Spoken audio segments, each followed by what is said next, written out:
Football যেন ঠিক প্রেমের মতোই, যেখানে আবেগ, আত্মত্যাগ আর ভালোবাসার মিশেল।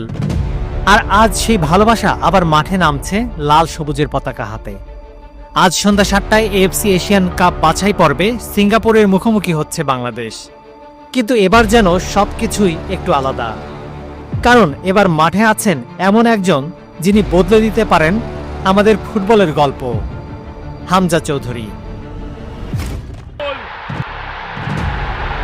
ব্রেভ নিউ বাংলাদেশ, সেই বাংলাদেশে হামজার গোল এবং এই স্টেডিয়াম এখন ফেটে পড়ছে।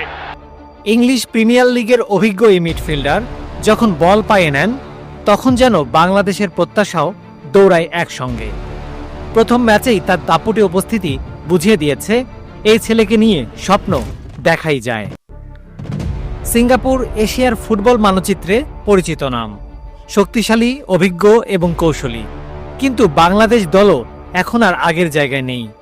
রক্ষণভাগে রয়েছে পরিকল্পনা, মাঝমাঠে রয়েছে ছন্দ, আর সামনে রয়েছে লড়াই করার মানসিকতা। আজকের ম্যাচটা শুধুই 90 মিনিটের খেলা নয়, এটা 20 কোটি মানুষের অপেক্ষা, হাজারো তরুণ ফুটবলারের অনুপ্রেরণা, আর একটা নতুন ফুটবল যুগের সম্ভাবনা।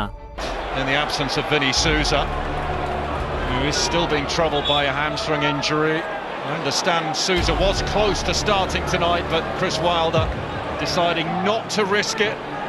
হ্যাঁ, আমরা জানি সাফল্যের পথ সহজ নয়, জানি আজকের ম্যাচেও সহজ কিছু হয়তো হতে চলছে না, কিন্তু আমরা জানি যেখানে হৃদয় থাকে সেখানে লড়াই হয় অদম্য। হামজা শুধু একজন ফুটবলার না, সে এখন স্বপ্ন, সে এখন প্রতীক, আর আজ সেই প্রতীকের পায়ে ফুটুক জয়ের গল্প। আপনার কি মনে হয়, বাংলাদেশ কি জিতবে আজকের ম্যাচে? নিচে কমেন্ট করে জানান। লড়াইটা শুধু মাঠে নয়, এটা হৃদয়ের, এটা বাংলাদেশের। Express sports desk.